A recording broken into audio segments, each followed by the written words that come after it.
So how to become a more effective musical director, efficient musical director.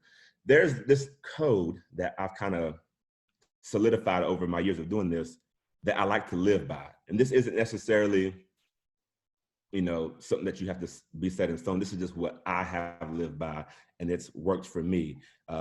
Sometimes I realize too that the best teacher is experience. You know what I mean? You can go to school to study how to be a pilot all day long. You can read every book you want to read, know everything about a 747 you want to know. You can take a test and pass with flying colors, but until you sit in that cockpit, it is a different world. You understand? Like, there's some things that you just learn by doing it. Yeah, that test ain't gonna tell you what to do whenever everything's going wrong. Every meter up there is going crazy. And how do I land this plane? What's that movie Denzel was in where he flew that plane? You know what I'm talking about? He flew the joint upside down? Yeah, upside down and landed it. You know what I'm talking about? Bruh, crazy. That movie crazy. Anyway, we're gonna talk about movies. I'm excited. 2021, finally, movies are coming back out. Anyway, I'm ready. So there's a code I like to live by.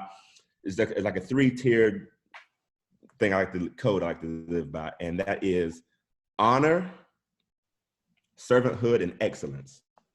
Those 3 things have worked for me in my time of doing this. Next year will be 10 years I've been doing this professionally. Also, before we jump in, anybody in here that is a musical director, are you on staff somewhere at a church? How many people are on staff at a church as a musical director? Or anywhere, or you're hired as for an artist doing anything? Okay, cool. So honor, servanthood, and excellence are the 3 things I like to live by, because the environment you create around you, I feel like plays a huge part of how you can be creative, how you can recruit people to come to, whether you're being in the band or at a church, wherever your place is that you use your gifts and talents at. That is an important key. Honor, it's easy to honor up. It's easy to honor up. For example, let's say you work for a Fortune 500 company and the CEO walks in. First of all, that's your boss. You know what I mean? He's signing your checks. So it's easy to honor that way. Or if you're at church, your senior pastor, not only is he your senior leader or your spiritual leader, but he's also, if you're on staff, he's writing your checks. You know what I mean? So it's easy to honor that way. But where the rubber is going to meet the road is, can you also honor laterally and downward? That matters. When I was in college, I used to work in Cleveland, Tennessee. There's a place called M&M Mars. There's only 4 of them in the country, and one was right in my backyard. We made M&Ms and Twix. If you've never had a Twix with no chocolate on it, with just the cookie and the caramel, it is amazing. I'm sorry y'all can't taste it, but if y'all like chocolate or anything like that, it's amazing. I worked there, and it was a temp job. You were on your feet the whole shift. You never sat down. You had to wear steel-toed boots, and you had matching uniforms. It was ugly khaki and green color, like throw up. I'm sorry for y'all got weak stomachs, but that's what it was like, literally. You had to wear khaki pants, a green button-up collared shirt, steel-toed boots, and you were never able to sit down. I worked there for 2 years, my freshman and sophomore year of college. And if you ever worked with somebody that got the same job you got, but they act like they know everything, they're a know-it-all, and you just can't stand to be around them. We're doing the same job, packing these M&Ms up in this box, push them down the line for somebody to put them on a pallet and carry them off. They talking like they know everything about everything. I'm like, bro, if you know so much, then why not go do something else? You know what I mean? Like, what are you doing here? Telling me, so the people that I know, it's like how you treat people beside you, like, okay, you're at the same job, but that matters because people remember that. And see, at that job, we used to come in, there are certain days you can say, hey man, I really don't feel like working today. Would somebody want to take my shift? So there were times that I would come early. Let's say I had a Saturday, I wasn't doing nothing. I would go pick up a couple of extra hours. I would go there, know I didn't have a schedule, hoping somebody would be like, man, I got to go home. My kid is sick or something, whatever. And I picked up their shift. So before we knew petty was a word, one day I walked in that office and guess who was standing there ready to go home? He was. I said, you know what? I'm gonna go and take this freshman shift. It's cause I remember, you know, how they were talking to me. You put you there. I was maybe 10 years younger than they were at the time. You know what I mean? How they talk to you and yada yada. I'm like, yo, we got the same job. We making the same. I know how much you make. You making the same thing I'm making. You know what I mean? But then too, being able to honor down matters. The people underneath you. You're gonna tell me a lot about you by how you treat people that you don't think you need. That is so important. How you treat somebody that you don't think you need is going to tell me a lot about the person you are. And if we're going to talk about, this is all pointing into a direction and being a leader and being a musical director and handling people. I'll never forget when I was young, I started playing in church piano when I was like 10 years old or so. Then we used to travel and go to different churches and stuff. When I was about 13 years old, we went to this church. And this guy was playing keys and he was playing all the nice stuff. I mean, all these beautiful chords. And yeah, I'm 13. This is a grown man. He's playing all this stuff like, man, this is so nice, man. This is clean. And he sees me watching, like trying to pick. I wasn't like over his shoulder trying to look at nothing. I'm just kind of watching him, like from the side, seeing what he's playing, to kind of hear stuff. He sees me and he stops playing all the nice stuff. And you could tell like there was like a little bit of like I ain't about to show him that. He didn't say that out of his mouth, but that was what his body language and demeanor was looking like. Like, man, I ain't about to show this little kid nothing. That made an impression on me. That really marked something up in me. I was like, you know what? I will never, ever, ever be like that. If you're a musical director or you're a leader in whatever, how you treat people is going to determine what kind of team you're going to build. You attract what you are. If you're going to be some dictator that puts people down because they may not have the same talent and skill that you have, or okay, or we work together, you're not really my boss, so I'm going to that type of attitude, that's what you're going to attract. Then you're going to have a huge problem on your hands if you don't take a detour in that type of leading style. So honor is definitely important. Servanthood. This is another thing that I think is very important. I don't know if you've ever seen this. There's a picture online years ago of like, there's these 6 guys, they were standing 2 by 2 and they were holding a rope over their shoulder and they were like carrying this rope. They were carrying they were pulling something, and the boss was sitting on top of the whatever they were pulling with his legs crossed, eating grapes, and pointing like, hurry up, let's go, keep it moving. But then right underneath that picture was the same picture of the 6 guys holding the rope, pulling it. But this time the boss was in the front, holding the rope, pulling it, talking about, come on, let's go. And then in the caption underneath it said, now which one are you? That is important also. When you're, how much more are you willing to go out of your way to help somebody that you know is in the fight with you? You know what I mean? It makes it be like, man, you know what? They're not just pointing at me, telling me to do A, B, C, and D, but they're actually doing it with me. Anybody play sports growing up? I played sports. I played all of them. But there's a particular moment in time.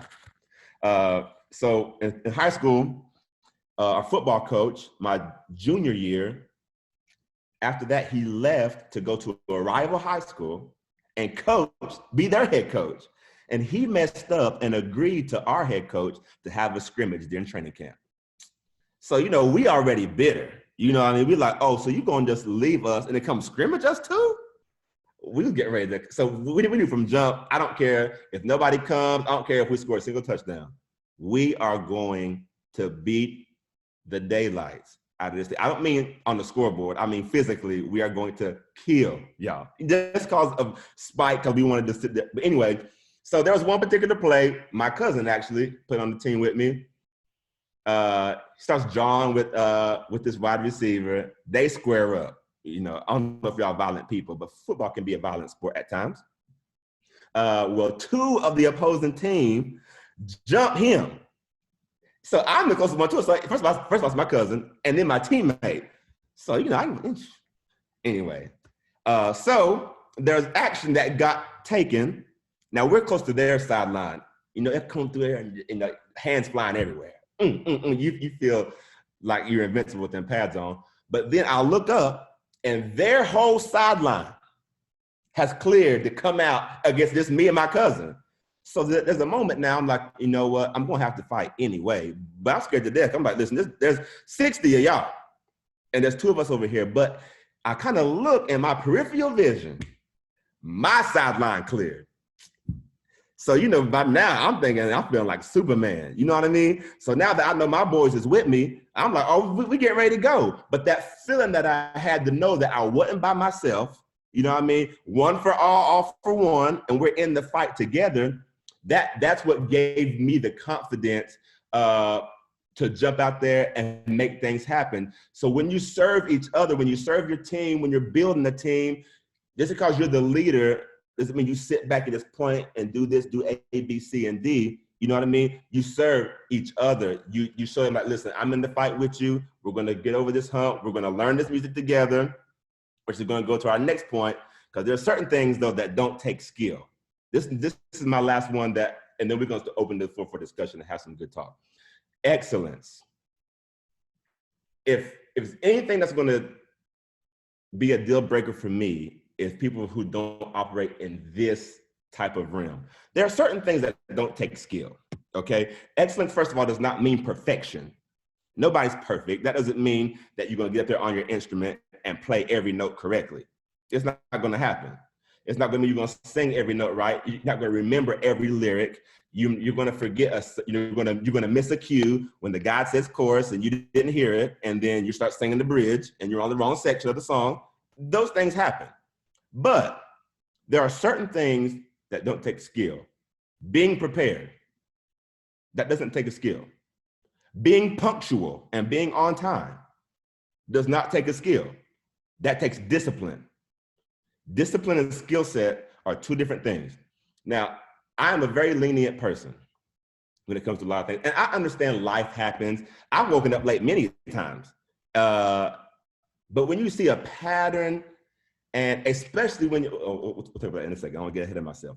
But operating in excellence, being on time, being punctual, being dependable speaks volumes. I talk to these young guys all the time, guys and girls, they say, you know, I didn't grow up getting paid to play music. I just thought you did it because you loved it.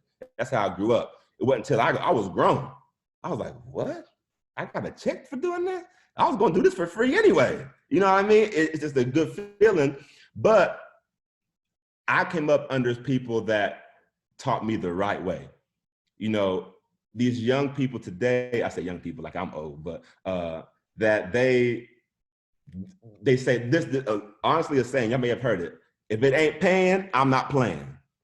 I'm like, you'll never get an opportunity like that, especially if nobody knows who you are.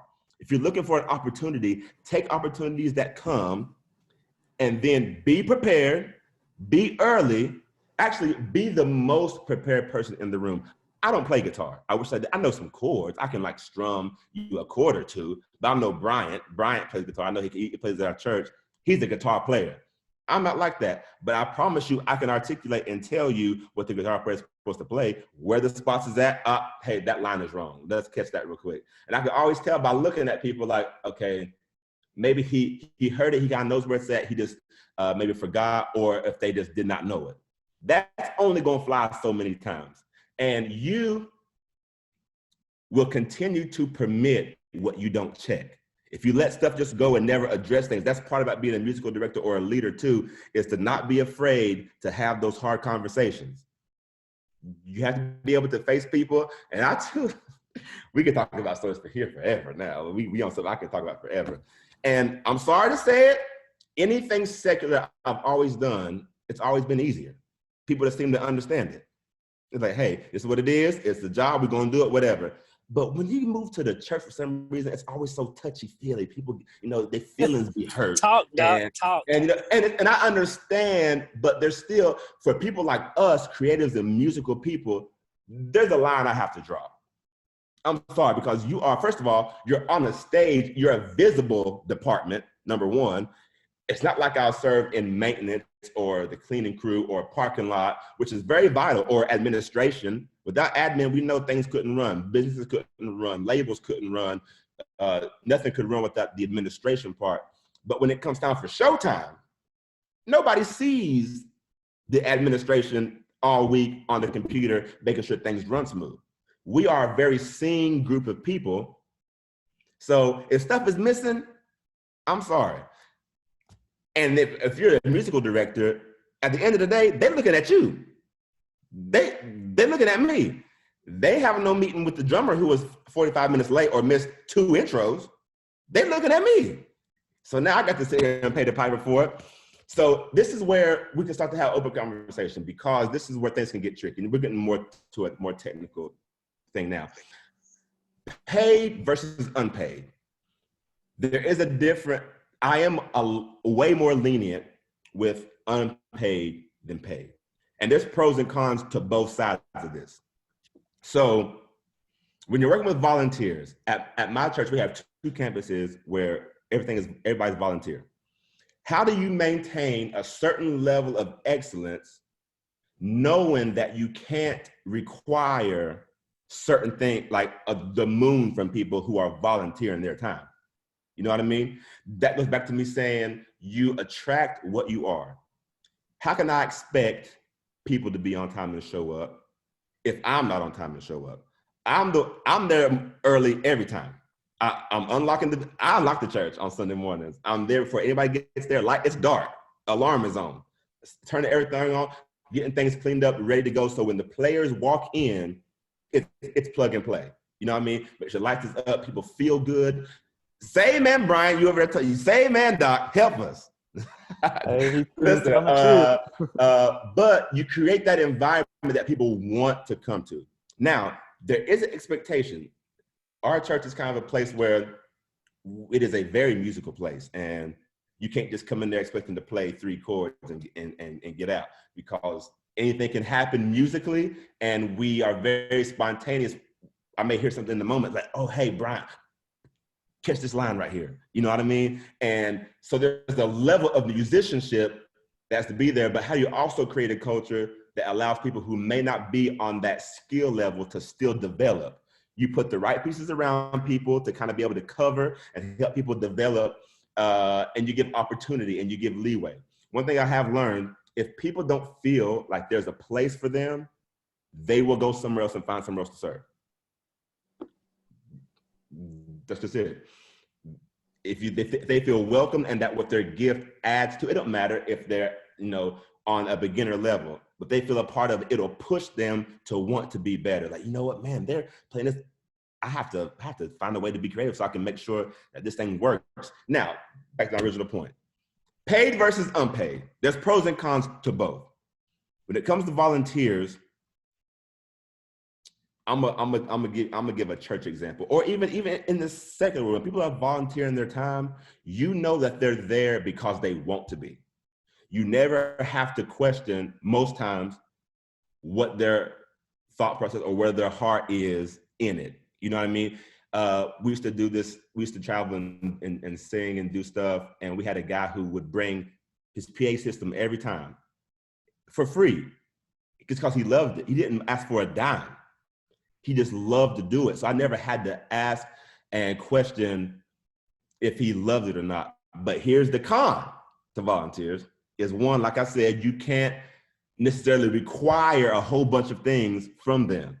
And then if you get to a place where you're ready to kind of part ways, that's a tough conversation, because then it's like they're there because, they want to, but they're just not giving you what you need to, to come over the hump. And that's what makes it difficult. Now, I wish, and one day it may happen that we're able to pay everybody. I like the paid scale for a number of reasons. There's only one real con for me that I don't like about paid. But when you're paid, if I'm giving you a check, there's a level. I'm not saying you're not lenient, because you're still people, because you want to treat people good, or whatever. But there's a level of expectation now that I'm expecting from you. If you're consistently late, and come on, Doc. Listen, I lived this for 10, 15 years of my life. You understand? This is just, if you're paid and you're consistently late, or you don't know, you're not prepared. I don't mean like one time or two. I understand. We understand things happen. We're all human. But let me back up. let's go back to the volunteer scale just for a second. One thing that I cannot deal with, and as a leader, you have to check, because if you don't, a mentor of mine used to say, you can't expect what you don't inspect. That's not saying to be a micromanager. That's not saying that you have to stand over people's shoulders and watch every move, because I don't have time for that. And if I got to watch over you, you ain't the one that needs to be serving anyway. This is how I feel. But one thing that I can't stand is if everybody's volunteering and they seem to be able to make the sacrifice to show up on time and they can be dedicated and they can be prepared, who are you that you can't do it? Now, this is where it gets tedious. What do you do when you have people that you need? First of all, their skill level is on 12,000. They're amazing. And they know they stuff when they show up, but their attitude is whack. They're late. They treat people mean. What do? It's like, I can't cut them loose because I need them. You know what I mean? They're going to make this music thing sound great. One thing I had to let go of, this was, I was 2 or 3 years into this thing. I had to make the decision in my mind. I am willing to go up here with nothing than to have to deal with this attitude and this terrible. Now, it don't always, because that's me. Now, I have to understand, if my leader or my boss tells me, LeBron, that can't happen, that's it, need to be filled. Then I try and the best I can to communicate. Sir or ma'am, this person is just not conducive for what you're trying to build. If you're trying to build a company, if I'm trying to build a company, why would I want somebody that I can't rely on in customer service to answer this phone and not cuss somebody out? Because yeah, they're great and they're smooth, they can do all the things, but that's gonna cost me business. People gonna be like, man, they talk to me like this, I ain't gonna use them no more. That's the same thing. If you create a culture, you want people to come and to bring their gifts to use where you're at, you have to be able to, that's the thing about being a musical director or being a leader over a department, whatever, is it's the people. We think the job is learn this chord, oh man, it's on the second bridge, we're gonna do this turnaround. It's all fun. That ain't the work. The work is like, oh God, Jack over here, I know he gonna come in with this attitude this morning, he gonna be late, and you're now trying to have to play middleman, try to keep everybody else happy while John show up, and then they start to think, well, why does this person get to be late, but I got to be on time? Anyway, back to the paid scale. Any questions? I know I'm talking about, I ain't looked at none of the questions. Okay, I don't see no question marks. You're talking good, bro. So listen, on the paid side of things, pros, you can create high expectations. Be on time. If you're late, you may not get a check. Or I'll give you a check, but just know this is your last one. This is the best $300 I ever gave somebody, because I know not to use you no more. Or not prepared consistently. Like I said, I give grace for certain things because I know things happen. My thing is just communicate. If something happened, let me know. Don't leave me in the blind about something. And now I'm having to try to create excuses for you to other people where I don't have to, okay? So there's things that you can do. And then the best part about people being paid, is that if something ain't working out, it's business. To me, it's business. You knew you were getting paid for a job. I was giving you a check to do A, B, C, and D. At the end of that, then I could be like, listen, it's just not cutting it. And I don't have to feel bad about it. That's one part about the volunteer side that you feel bad, because if they're coming, it's because they want to. If they're not cutting out, I've had them kind of conversations, this is just not working out. And we can try to, the word transition you into a different lane, but that's never easy. And then you made out to be the bad guy and all of this, all of that. But on the paid side, the only thing that you got to be careful about, this is just from experience that I've learned, is that you want to create an atmosphere that people want to come and be a part of. But if you have the people that they do have the attitude of like, I'm just getting the check. And whether that's great and good, but their attitude, if anything happens they don't like, they show it, they wearing it on their sleeve, like, I'm here for the check. You know what I mean? There's no community or no camaraderie. There's nothing worse than playing a gig somewhere with friends or people that maybe you don't know. You try to have like, a friendly, I don't know what the word is. I keep saying atmosphere, but a friendly environment to hang out, and then people over there, they just like, can we go ahead and hit the stage, hurry up, get this thing over with? You know what I mean? That ain't the vibe you want to try to have chemistry playing music, because music is not spoken. You know what I mean? That's a vibe, that's a chemistry that you got to have on the platform. You know, everybody looking at everybody like, you know, Ashton. So they have I'm gonna talk about y'all for a minute. I love y'all. Ashton, listen, they have a company called Young Hearts that is phenomenal. They do music all across the country, and they're phenomenal. And I talked about that, and I forgot what example I was gonna give. Ashton, what was I gonna say? I was gonna say it was gonna be profound too. Now I forgot what I was gonna say. Anyway, they're incredible. Shout out to my family. I love y'all. They're in Nashville too. They'll get the retreat. By the way, not going to the retreat. Our hang is family related. Yes, it was family related, but I was going to say something specific, bro. Well, when you get a second, when you get a second, you got a couple questions down here. Sorry. Listen, I'm going to open the floor up. I promise. Let's see. Okay, yeah, I've got Should the MD always be the most talented? Listen, that is not the case. I've been in places where I was not musical. Now, this is not music. Okay, let me change it. That sounds like I'm being vain if I say that. No, I'm just going to say it.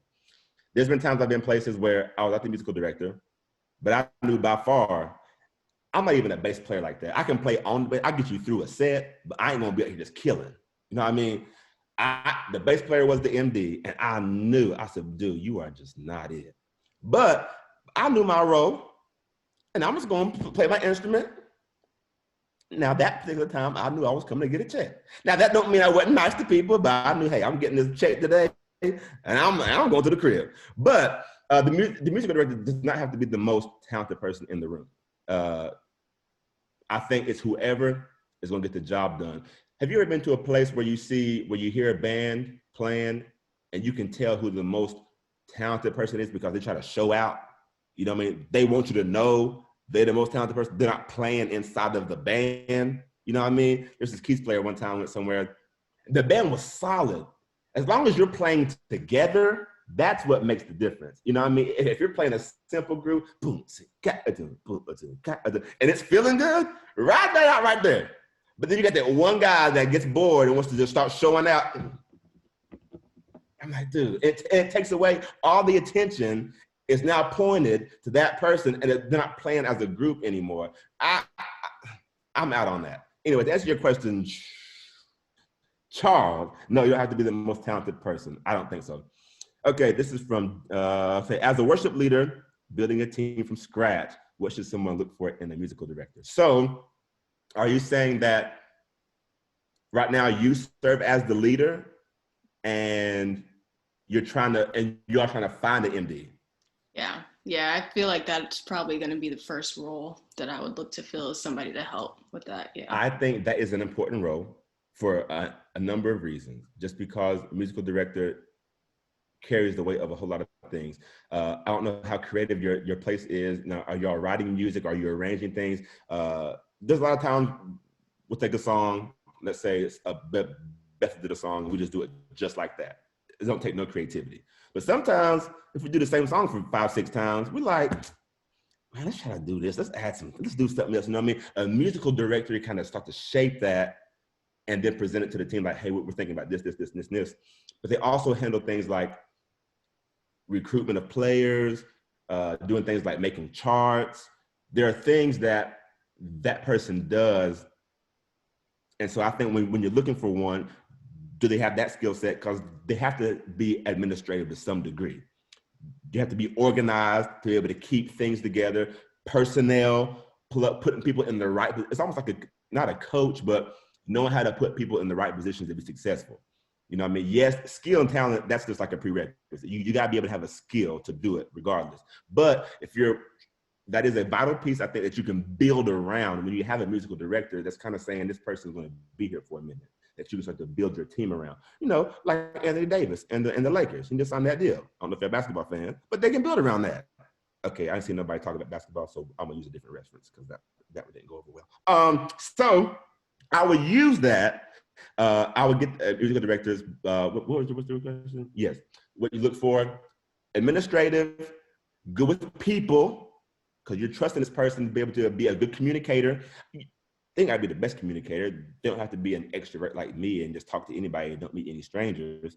But they need to have that type of role, a leadership quality role that people can follow, and a talent level that will be attractive to people of where you're trying to go. Don't bring somebody in. Listen, I am an advocate for, I will do without something until I get what I need or want, then just to fill a spot. Because it's hard to undo something that you already did. If you say, hey, you're the musical director, but 2 months down the road, you're like, this ain't gonna work. That's hard to back out of that now. You already gave the, you know what I mean? I'd rather take your time, find the right fit, somebody who said will be a good fit for you, and that you'll be a good fit for them too. I think a lot of times as musical directors, it's always like when you go for a job or interview or go to serve somewhere, it's always like, hey, what can you do for us? Like talking back from the employer to the musical director. What can you add to us? Now that I'm older in this thing, I believe it needs to be a good fit for both. I think it does, because if I'm coming in every day and it's miserable for me, I'm not gonna be able to give you my best. I'm not. I've done that before. I've been in places where it was Wednesday night midweek service, and we're doing full worship and everything, and it was 2:00 p.m. Sound checks at 5, and I ain't even thought about the first song yet, because I was spread so thin doing 15 other things, I couldn't be a musical director.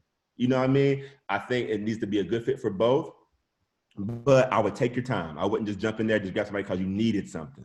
You know what I mean? Take your time, find the person, make sure they have those type of things. They're good people, they're administrative, of course, talented, and you share your vision of where you're trying to take the department, and can they steer that ship in that direction?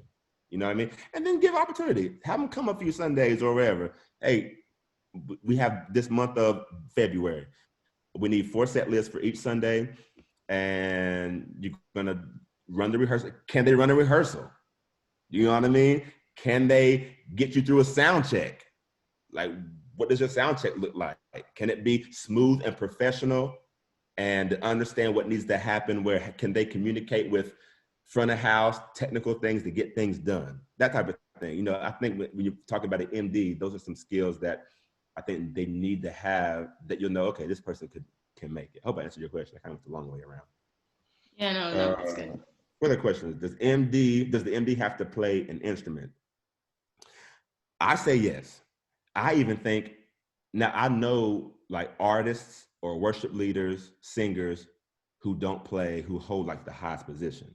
But I do feel like they need to, on the artist side, the singer side, to have at least a working knowledge of how to communicate with the band, which is important. And we'll talk about that in a minute too.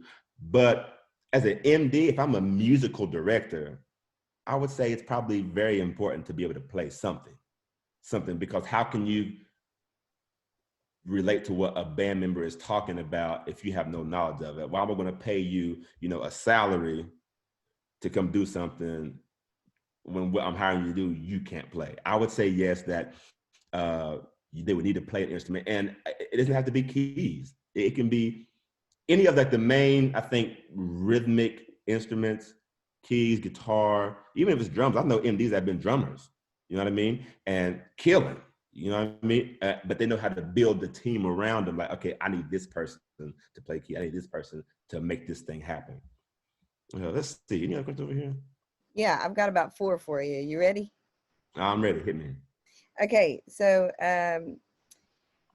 do you think that choosing paid gigs over free gigs is wrong?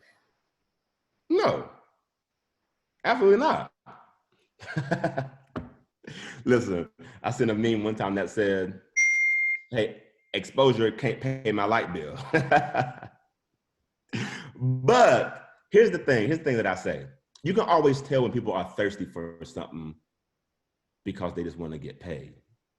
I don't like that. I always look at the intent of why something's happening. That's just me, because I want what's around me.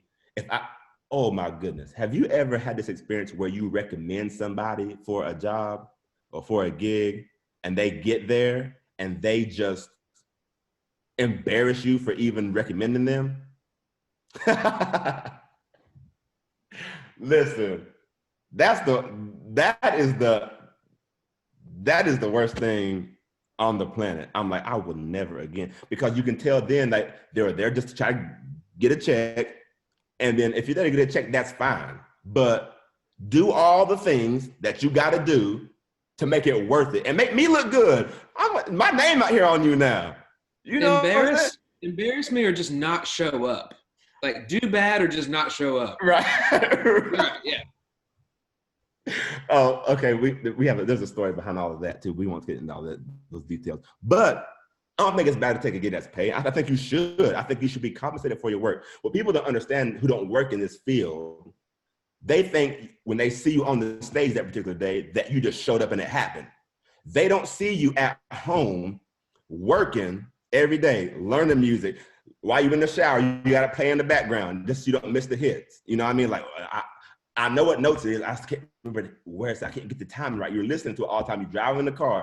You playing it all day. You know what I mean? They don't see that when you're sitting at home. And for me, if you're doing like a big show of like 60 songs, you know, when you're charting it out, okay, I'm gonna take these first 30 today, and I'm just gonna chart these out. You know what I mean? When they don't see that part. You know what I mean? So I think you're worth getting a check. However, on the same thing, if a great opportunity comes, you get to be in a room with people that you would never be in a room with any other way, and you have a chance to show your skill set and what you can bring to the table, and it's not paying, weigh that cost out. Just go do it, because you don't know what that may open up in the future. You can meet somebody at that particular gig and be like, yo, man, I love what you did. That was nice. That song you sang, where are you from? Yada, yada, yada. And it's just a snowball effect. And then the next time they call you, they're calling you to come do something else. And then that creates another job and opportunity. I'm not saying don't take money, because I absolutely think everybody needs to get paid. You hear me? I think everybody needs to get paid. And anyway, but if you have an opportunity and it's not paying, if it's a good opportunity, I think you should take it too, because you don't know what doors that can open up to lead to something else. Okay, go ahead, Jess. And I'm going to piggyback. I know you won't like me saying it, but one of the things that I admire about Bron's work ethic is the amount of money that he'll make from things, whether it's paid or unpaid, doesn't change. Like watch yourself. Just because you're getting paid for something doesn't mean, okay, now I'm going to put all my work into it. Oh, correct. That's you know what I mean? Like a free gig doesn't mean, okay, I'm gonna coast through this. That's not what that means. You are so right. Yeah. Listen, your name is way more important than any check you can make. Just because you're getting paid for something, that doesn't mean, oh, all of a sudden, I'm gonna turn it on now. I'm gonna make sure I'm overly prepared. If you're playing a dinner gig down at the Red Roof Inn with just piano and a janky, karaoke machine, prepare the same way, because you never, first of all, it's a hotel. Well, let's not say the Red Roof Inn. Let's say the Hilton. Let's say something that. Red Roof. Yeah. Okay. But you see where I was going with it, though. Let's say you're at the Hilton and it's a free thing and you're playing an hour and a half little set. First of all, if I'm by myself, I can play what I want. You know, I'm gonna get in there. I may start with a song and then where it ends up. You know, I mean, you just gonna play. But you never know the people that walk in and out of there all the time. Somebody. Can you tell you how many times I've been places on the street corner in New York City, people playing, I'm like, yo, this dude is cold out here. Not physically cold, like good. He is extremely talented. I had to clear that up because some people don't know what I'm talking about. I'm like, man, this stuff, I'm like, yo, what did you do? And then you look them up, they got like 18,000 followers. They're playing on every stage in America. It's like, but they're just out there you just never know. So the way you prepare, whether you're paid or unpaid, should be the same, because what people say about you is going to matter. I know people that it wasn't a paid gig, they lollygag through it, and somebody asked me, hey, that person, how'd you feel about them? I'm like, you know, I can't lie, they really wasn't prepared. They really wasn't that great, you know what I mean? And so they're going to remember that, like, okay, you know what, I'm going to pass up on the next time, because I'm not gonna. You also gonna turn it on for me now because you're getting a check. You know, I don't really like that type of thing. So, how you prepare, whether it's free or unfree, is very important. Your name will precede you. Will go way ahead of you, and create opportunities. Yeah. Yo, bro, can I say something real quick? I'm so sorry. Bro. Oh, go ahead. No, this conversation. First of all, you dropping amazing knowledge. Like, as an MD, man, been in this, you've been in ministry and doing it. Like, it's like these are gems. That some of this stuff you can't, you know, be taught. You have to catch these along the way. But one of the things I find, and maybe this is a question too, when it comes to people musicians, those people who are really talented, who are good, who come to your team or to your church, or if you're doing a show, they're great talent, but their character is whack. Mm-hmm. What are the chances of a person getting a gig who's super talented? I'm talking about maybe the best singer you've had or the best musician you've had, versus somebody who's okay, they're consistent, but they have way better character. What are the chances of getting hired for a gig with somebody who has no integrity and character versus somebody who does? For me, now I can only speak for me. I can't speak for nobody else. I will take the person who is less skilled every day of the week. Every day of the week. Now, of course, like I said, there's still a level of, it depends on what type of thing I'm doing. If I know it's a Wednesday night, we're doing What a Beautiful Name and Freedom or whatever. The person that's less skilled, I'm going to use them every time. You know what I mean? First of all, it gives them an opportunity to grow and learn. But I know if their heart is in it, they're going to pursue to get better. That whole attitude thing for me, it just doesn't work for me. For me personally, now I've met people on mega stages who I've looked up to and gleaned from for years from afar, that when I finally get a chance to meet them, oh my God, it is a complete turnoff. Oh my God. And it's hard to buy anything from them. It's hard to buy any music from them. It's hard to listen to anything anymore because it ruins it. Yep. All because of the attitude. I'm Yes, like, bro, sir. I'm not trying to go have dinner with you. I ain't trying to kick it with you. I don't want no picture with you. I'm good with all that. I just wanted to tell you how much you've inspired me in my musical journey, listening to your music. You know, and they act like, you know, now granted, I understand they meet people like me every day. I know you're tired, but it's like that one time when you just don't feel like it, that makes the difference, yo. So now anybody I talk to that knew maybe I worked with them for a particular whatever, I'm like, you know what? They really wasn't all that, yo. I don't care how great and talented you are. That's just not for me. So when it comes like a musician who's coming, if they're super talented, but they're whack, bro, and they treat the other people on the team bad, if I don't nip that in the bud, then it's going to start to create a culture. It's going to be a cancer. It's going to be a cancer. And then other people will start to leave. The ones who I want to keep, they'll leave because I'm not going to be a part of that. He's going to let that go on. I can't do that. I'll take the person every day who is less skilled, but I know is there for the right reasons, who has a great heart, great attitude, and I can see potential for them to grow. That's who I'm using every day of the week.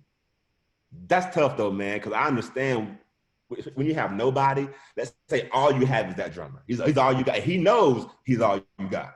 You know what I mean? And he's phenomenal. But boy, the day that I just let that go, I remember the Sunday it was.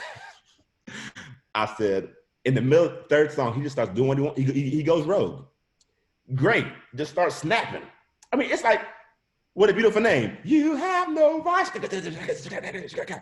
I'm like, oh my, I said, you know what? And I knew right then, this never again was happening again. And it freed me. That next week, it was on a Wednesday. I went to Guitar Center, bought a box drum. Sure did. Had a female come sit on this drum, and she played it. Killing. I'm like, until we get a drummer, this is what we're gonna have. Come on, box drum. Box drum. Listen, I just can't. If I've been put in the position to oversee something, they put in trust in me to run it the right way, with the heartbeat of who hired me wants to have. And if they put trust in me to do that, I have to do that. I have to. Any other questions? Anybody want to say anything? Share an experience? You've got questions. They're just coming privately. So I think it just might be the speaking out thing. So, all right. So here's a kind of long one you can think through for a second. Okay. What's the process of choosing songs for Sunday? My church is bilingual, but the majority is Spanish speaking, and I find that English songs don't really hit as much as the Spanish. How would you go about dealing with balancing that? Okay, say that one more time. So what's the process of choosing song for Sunday, which I know you don't necessarily choose, but as far as he's trying to balance bilingual Spanish and English, saying that the Spanish is more heavy on the Spanish, how would you, I guess, kind of integrate that English and balance that out to kind of grow that? Okay, so my church is the same way, but just opposite. So bilingual, but we go through these seasons where we'll make have like a season where we'll sing like 3 songs in Spanish. You know what I mean? And then, but we translate everything on the screen, and we have people who don't speak English at all. You know, they have packs with a translator that is translating everything to them. Musically, I think it all depends on the church. My church is very eclectic.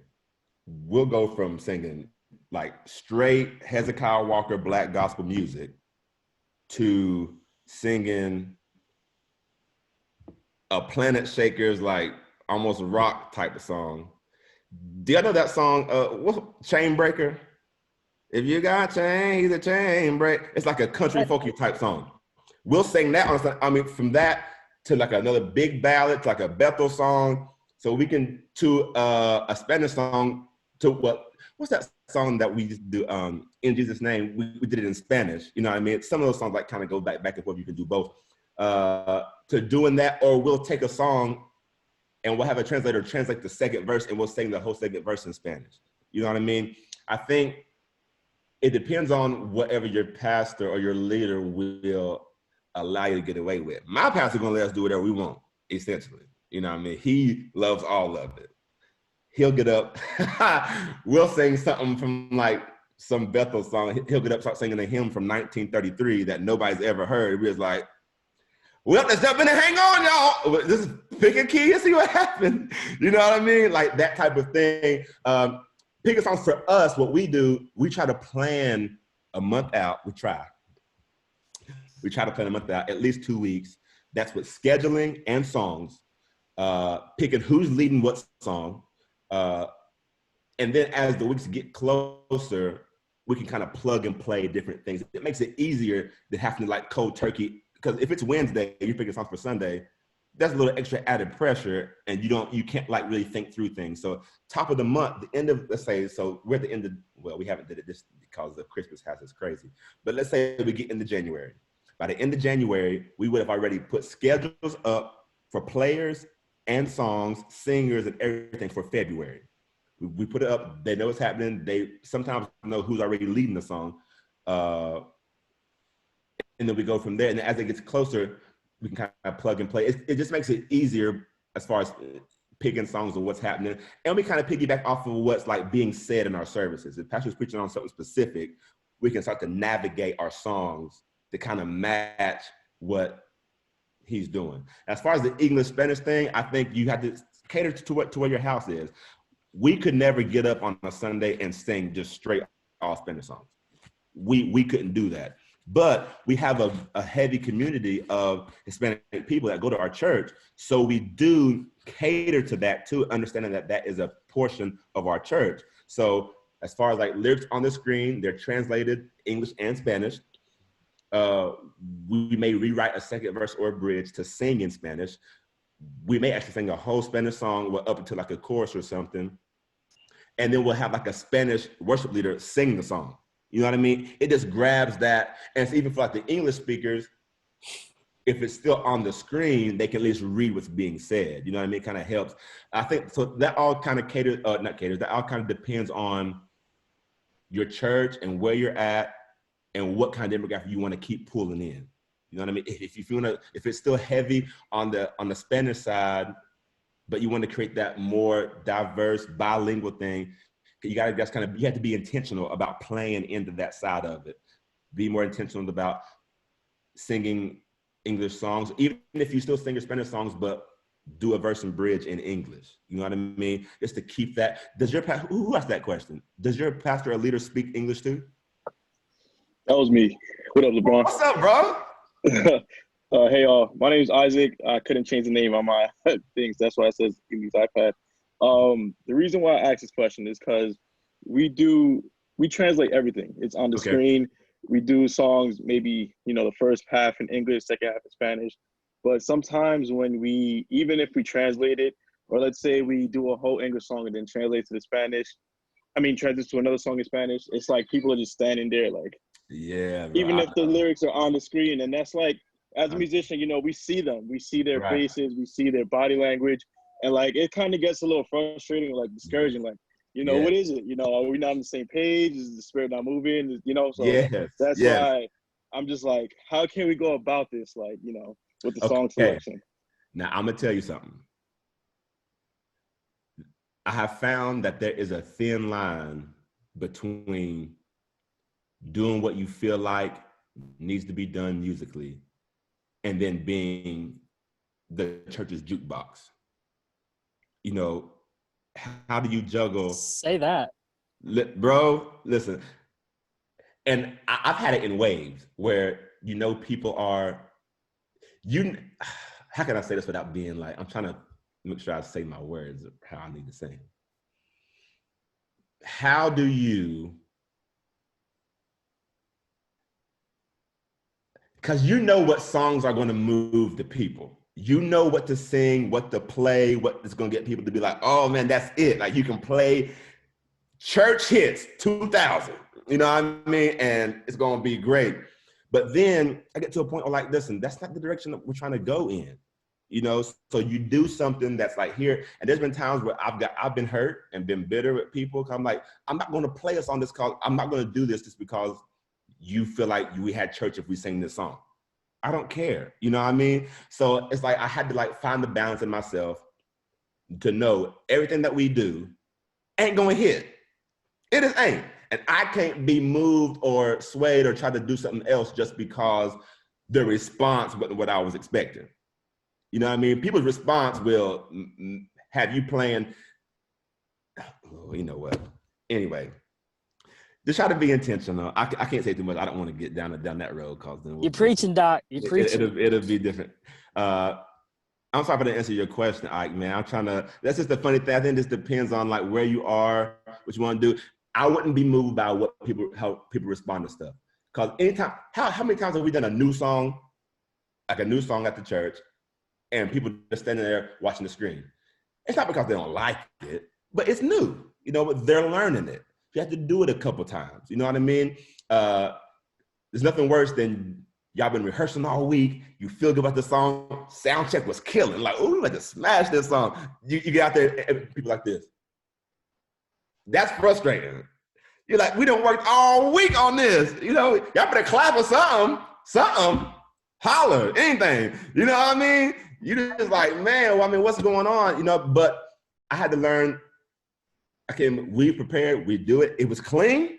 On live stream, it looked good. It sound good. We good.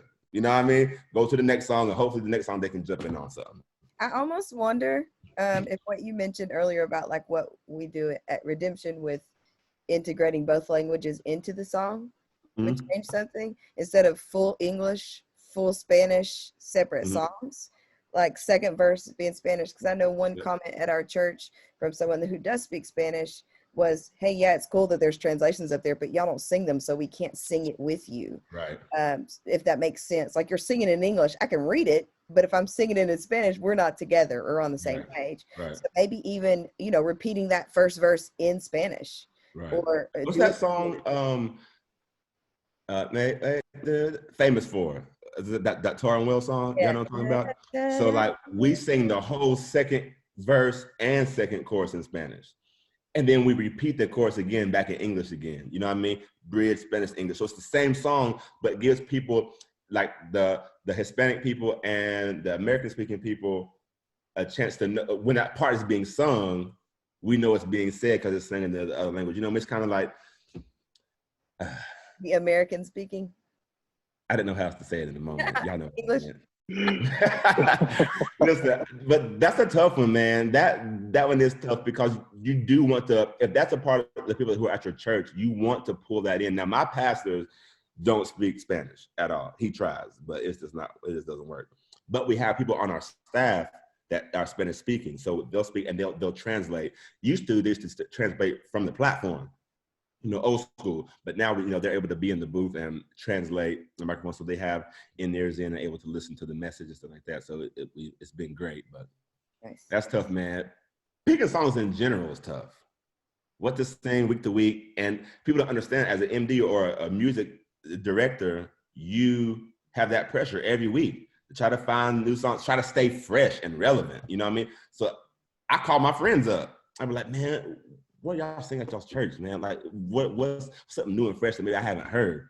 Like for me, this month of December, for people like us, y'all know, y'all understand, is people are spending time with their family. They are relaxing, drinking eggnog, feet up, fireplace going. Not for me. This is the busiest season of my life in December. Christmas productions, Christmas banquets, this banquet, this formal, and they want music at everything, not a DJ. They want the whole everything, every time. So I'm like, y'all, I'm never going, that's why I got no Christmas present. I got this bear tree over here.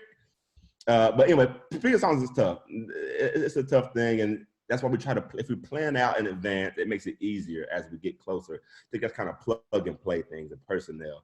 Do y'all use Plain and Center at y'all church? All right. Yes and no. We still catching the team up. I feel you. Times, different gigs and stuff, but our church is a little behind on that. But we're starting to integrate. Man, listen, I think back now, I'm like, how did we ever make it before Plain and Center?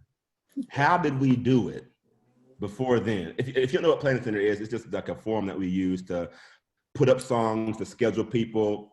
Everything's up there. We can put like the whole show day, set list day of everything, songs with links and charts and everything. I'm like, I was sending all this out every week. Email, group me. Lord, when we got rid of group me, that was the biggest relief I ever could be a part of. Dropbox. Dropbox. Man. You know what I mean? Oh, dude. But it's just so much extra work. I was like, no. People say, hey, LeBron, what are we doing this? Go check Plain and Center. You go check. It's all on there. Anyway, what other questions we got? Oh, we'll have about 15 more minutes. So you got about 15 minutes and about 5 questions. So I don't know if okay, here we go. Let's do it. I like this conversation. Corey, did you have your hand up a second ago and have something? Skip me. Go ahead. Let somebody else talk. Are you sure? Yeah, I'll talk all night. Go ahead. Ask your question, bro. It's all good. Man, bro, when you said don't let have the pressure of being the church's jukebox, I about ran out of the car, bro. I'm serious, bro. Look, worship leader, music director, I don't care who you are, but stop putting that pressure on you. Mm-hmm. All your job is to do is to create an atmosphere where people can meet Jesus. Is every song going to hit? No, like you said.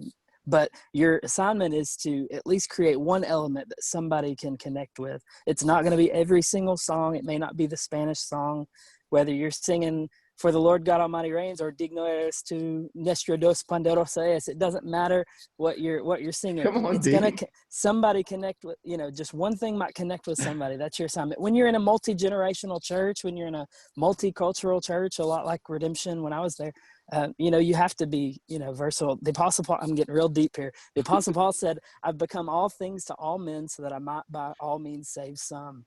Yep. It doesn't, you're not going to please everyone 100% of the time. But just be spirit-led. That's the main thing, is to be spirit-led. Let me ask y'all a question. Have y'all ever heard of that group, Phillips, Craig, and Dean? Yeah. You know who that is? Oh, yeah. So, okay, so that group, would y'all say like their songs, any of their songs is like just a Sunday morning corporate type of music? I think the saddle up your horses. Listen, I still go in on Let the Worshipers Arise. I had somebody come up and tell me one time, y'all need to quit saying all that other stuff. I'm like, what other stuff are you talking about? He was an older gentleman. He was like, I'm telling you what y'all need to sing in here that's gonna change things. I was like, what? He said, if y'all start singing y'all some Phillips, Craig, and Dean, it's gonna be real good. I was like, and I knew then. I said, oh, I see who I'm dealing with. All right, you be good, sir. We'll see you next week. Anyways, all right, Jess, what's the next question? Okay, so how do you evaluate the songs to put on the church's on the band's set list, and how's the process for the church to learn the new songs? When you mean evaluate, you mean like as far as like how complicated the song is? Whoever asked that question, how complicated it is to evaluate what to put on the list, or I'm guessing like to like what's appropriate for the setting or what's appropriate for the church. Oh, I think each house is different. Like I know if I go to like my church I grew up in, the songs that we sing today, I would never take not one of them songs in there to try to sing because it just wouldn't work. They're still singing like this. I grew up old missionary Baptist, holding this churchy church, black church. You know what I mean? So they singing songs like I'm a soldier in the army of the Lord, that kind of stuff. If you go in there and sing that, Yeah. They gonna stomp a hole through the floor. See, back then, them churches, it's hardwood floors, ceiling fans, hard pews, no AC in the summer. You in there with funeral home fans, Martin Luther King, all over the church. You fanning. I'm weak. Listen, that's the kind of church I grew up in. So I think it all just depends on where you're at. The people. I think too, not having to play into, yes, the jukebox of what people want, but what is the culture of your house? I'm gonna use Bethel as an example. Bethel has created a sound for Bethel that just happened to go worldwide. You know what I mean? I had a mentor tell me, we're gonna write songs for our house where we are at. And that if people choose to listen to them, then that's great. But, you know, trying to find songs and things, I think you find songs or write songs and do songs for your house and where you're at. That's going because those are the people that you see, that you have community with, that you're with all the time, that you're ministering to, that you're pouring into, that you're doing life with. That's the crew.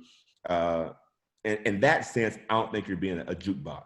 If you know what ministers to your particular place you're at, let's say I'm about to go do a banquet, and I know it's going to be people age range from 55 to 80 in there. I'm playing the oldies. We're doing Michael Jackson, we're doing Stevie, we're doing Marvin Gaye, we're doing Luther Vandross, we're doing all of that, because that's what I know that's just going to be conducive for that. What am I going there playing Taylor Swift for? They're going to be like, what is this? You know what I mean? Or if I go to, you know, a rave where it's going to be teenagers, then I'm playing, I don't know who hot now, and I'm old now, I don't know who out there, but that's how I'm gonna play. So for like your church and stuff, with picking songs where you're at, I think you do it for where you are, what's the culture of your house. If you know your church is gonna just lay on your face and make a puddle of tears in the carpet, then you know that's the type of sound you need to have in your house. I don't know if I even asked that question. I forgot what the top of that question was. I think that was great. You got 3 more. Yeah, come on. Let's see. How would you approach MDing for a set where the worship leader is also playing an instrument like keys or acoustic? Do you call the alternate chords or hits less when the worship leader is on an instrument? Okay, what instrument would I be playing? Because if the worship leader is playing piano, that's kind of tough, because they're the one shaping the chord structure of the song.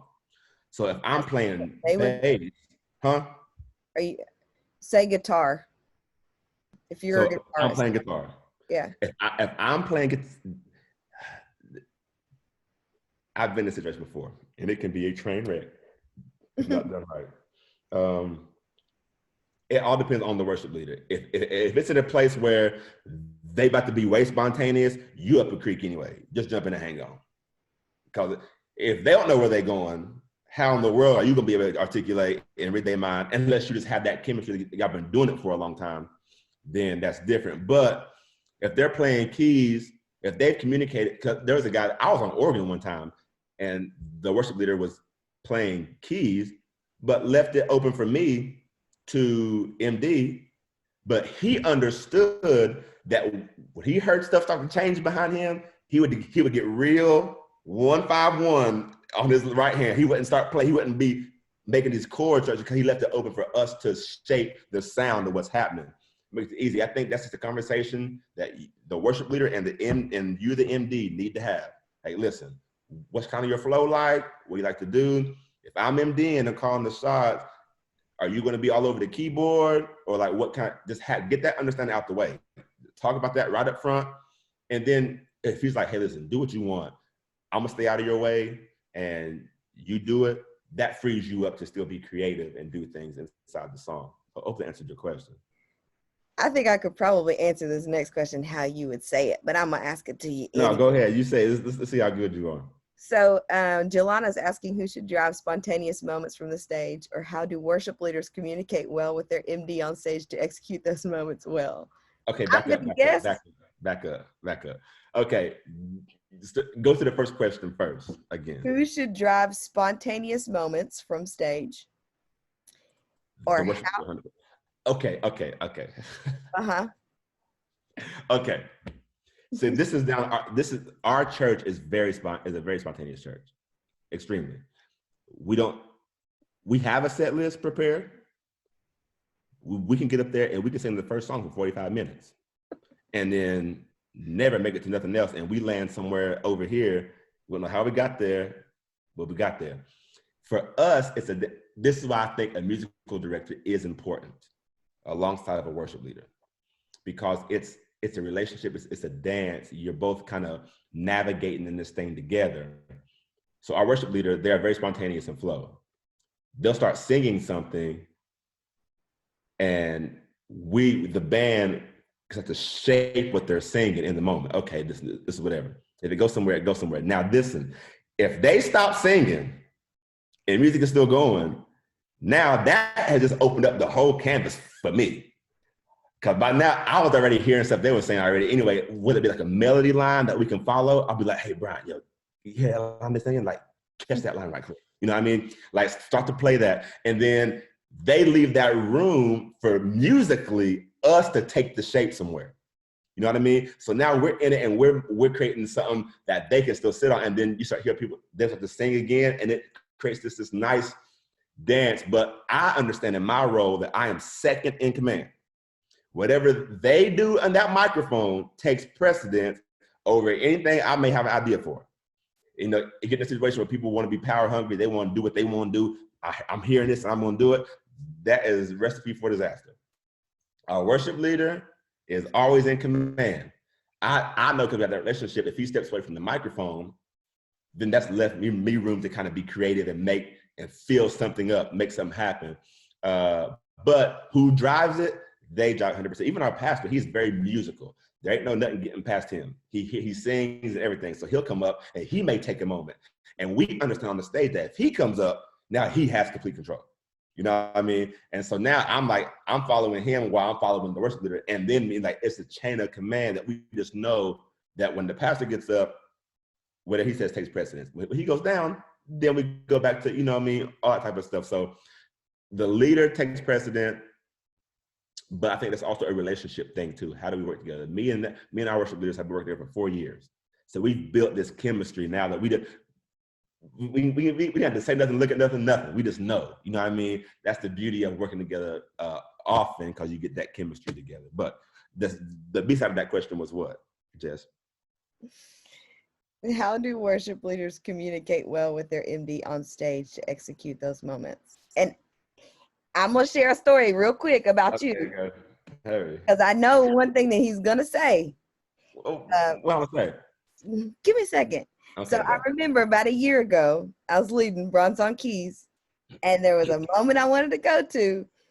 And after church, he came to me and he said, Jessica, if you don't stop trying to hide these little baby signals back behind you, for me to try to decipher and figure out where you're trying to go or what you're trying to do with this song. He said, I don't know what I'm going to do. I can't follow you. So he got up that next practice and told everyone on our worship team, I need to see big signs. I want you to turn around and look me in the eye and show me the sign for the next place that you want to go to. So from that point on, he was like, I don't know why y'all try to hide that from everybody in the church. We're about to go to the chorus. Just say the chorus. So the minute I saw that question, that's the first thing I thought of was when he met me back there and was like, if you don't stop trying to do verse 1 real little down here, so I have to try to figure it out, I'm gonna scream. I can't stand that. I'm like, I don't care if Mufasa knows in Africa that we're going to the bridge. Let me know we are going to the bridge. You know what I mean? Anytime I would ever lead worship, I would say what I want to do in the microphone. I would say, drums 4 on the floor, in the mic. The whole world, there's gonna be no confusion of where we're going. Give big signals. That is, to me, that is key. Because yes, you can rehearse things until you're blue in the face. But things change in the game. Game time comes, game plans change. It's just a part of it. So if you're wanting to do the chorus again, that's fine, especially if I'm controlling tracks. Oh my God. Listen, there are some days we don't have all of our players. There's some days we only have keys and drums, and I'm having to run heavy stems for guitars and bass and aux and everything. When somebody goes to a song, to a part of the song, and they trying to give baby signals, I don't see it. There's nothing worse than having to cut the track off, and then it's only me and drums. So at first it was this big old sound. You had background vocals in it. You had guitars playing big lines. Now it's nothing. That drives me crazy. Or, and then so I have that split-second decision in my mind. I have 4 beats to decide. Are we just gonna let this part go to the next part and they have to catch up?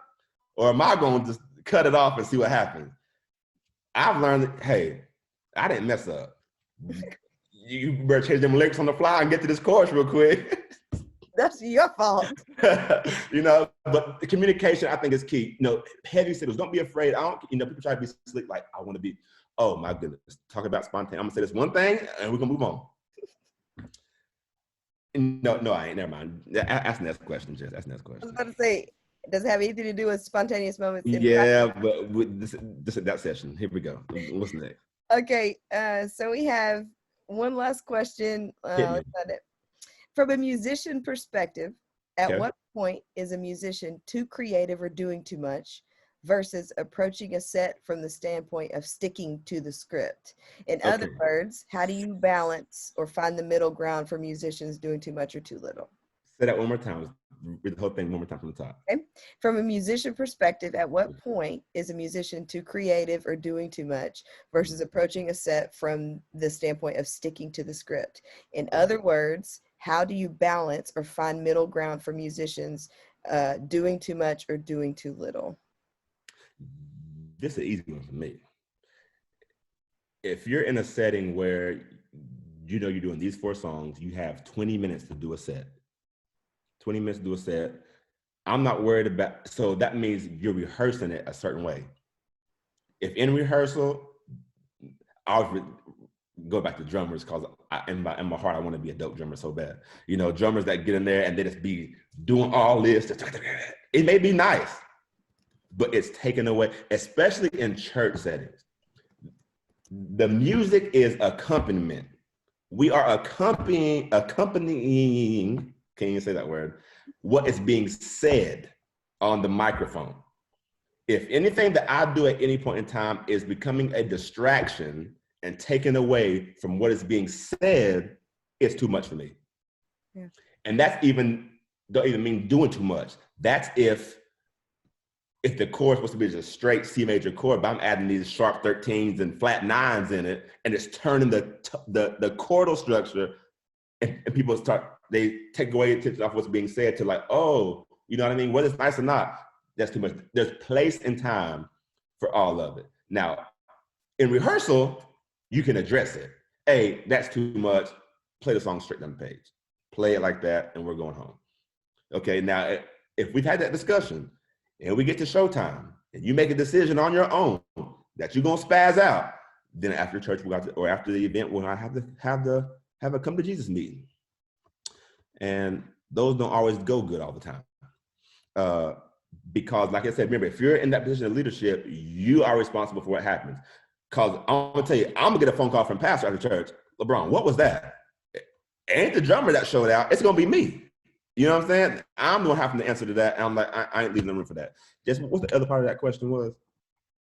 It was the same thing. I think it was just summarizing just what's the balance between sticking strictly on the script or I guess adding your own creativity in there without no. Yeah, I like a script. I'm a person when it's come time to learning music, learn the song, like the song. It's hard to be creative and go somewhere else when you don't have the base of what the song calls for originally anyway. If the song is played like this, learn the song like this. And then when people come together, you're able to be creative and do stuff. So like for me, we do a song, like, okay, you know the song Glorious Day? You call my name, I ride that grave. We sang that song until the wheels fall off of it. And then I got to a point, I'm like, I'm tired of doing it this way. You know, so what I'll do on my own, I'll create some type of arrangement that's stretching it out a little bit. And I'm giving it to my worship leaders, say, hey, take a listen to this, what y'all think? They're like, yo, that's dope. So now we're on the same page. So they gave me that permission now to stretch out. So what I did, I know by heart. The tempo of that song is 110 BPM. We sped it up to 115. So when we get to that bridge, we take it to the moon. You hear me? We take this thing, we just colored it up a little bit. We put a little sauce on it. You understand? And I mean, I have a video. I wish I could show y'all. I have a video clip on my phone. We did it at a conference, and we went to do something spontaneous. And when I tell you, when we hit this special, it looked like a nightclub. Yo, we was going at that anyway. But I think just found that balance. Permission is big. I think I would never just go do something rogue that my leaders didn't expect to see coming. Unless we're all in a spontaneous moment, then we just navigate that together. But stick to the script. But for me, it's okay to be creative. Make sure everybody's on the same page when you're being creative and you're able to stretch out. So it's a unified, whatever you're trying to say. Anyway, y'all know what I'm saying. Is that all the question, or was there more of that question? No, that was all of it. That was all of it. You got it. Oh my goodness, y'all. We went 5 minutes over. Thank y'all for the ones who staying with us in here. I love y'all. Oh man, glad I got to come to hang out. This was our last, can you believe it, last session of 2020, yo. It's been a crazy year. But shout out to you guys. Listen, if it was not for you all, we would not be here. Thank y'all for coming in. We're learning together. We have high hopes and dreams for Riding Rounds. Thank you, Jess, and to the crew and everybody who's a part. Thank y'all for coming every week. We need you all. We want to be able to make an imprint in this industry, in this music thing. You know, I've been shafted in a few bad deals because I was ignorant to certain things. I've lost out on a lot of opportunity and money and whatever because I didn't know. Riding Rounds is a place where we're trying to equip people to be successful in what they want to do. I hate the attitude of people feeling like if I help you, it's going to lessen my chances of being successful. So it's always a competition. I'm tired of that competition. You know what I mean? It's not always a competition. I want, if I can help somebody. I think it took me getting jaded when I was younger and having that guy, simple as like, just stop showing me or playing the nice stuff because he didn't want me to, I don't know, get all his tricks. That put something in me. I said, I'll never be like that. I'll never be like that. So I'm thankful for you all for rocking with us. We're going to learn together. We're going to grow together. Shout out to Jess for creating this platform for us to get away and come and learn together. Thank you all for coming. For all of you all who are overseas and on different time zones and all that stuff, we hope to see you all soon. We hope you are coming to the retreat in April so we can meet everybody and be together. There's nothing, I'm telling you, Zoom is great, and I'm thankful for technology, but there's something special that happens when you can be in the same room to write and create. There's just energy that happens that sparks things, that keeps things rolling, that gets things motivated, and you come away. And then our relationship, you know, who's to say, you know, if I'm in California next, I'm like, yo, Karina, I'm in town, like, get the family together, let's go eat. Like, you know what I mean? You have that relationship now that you can do that with people across the country, yo. So this is a special thing. So we want to say thank you all for hanging out with us here at Riding Rounds. And we look forward to 2021, yo. Lots of great things coming. I love y'all.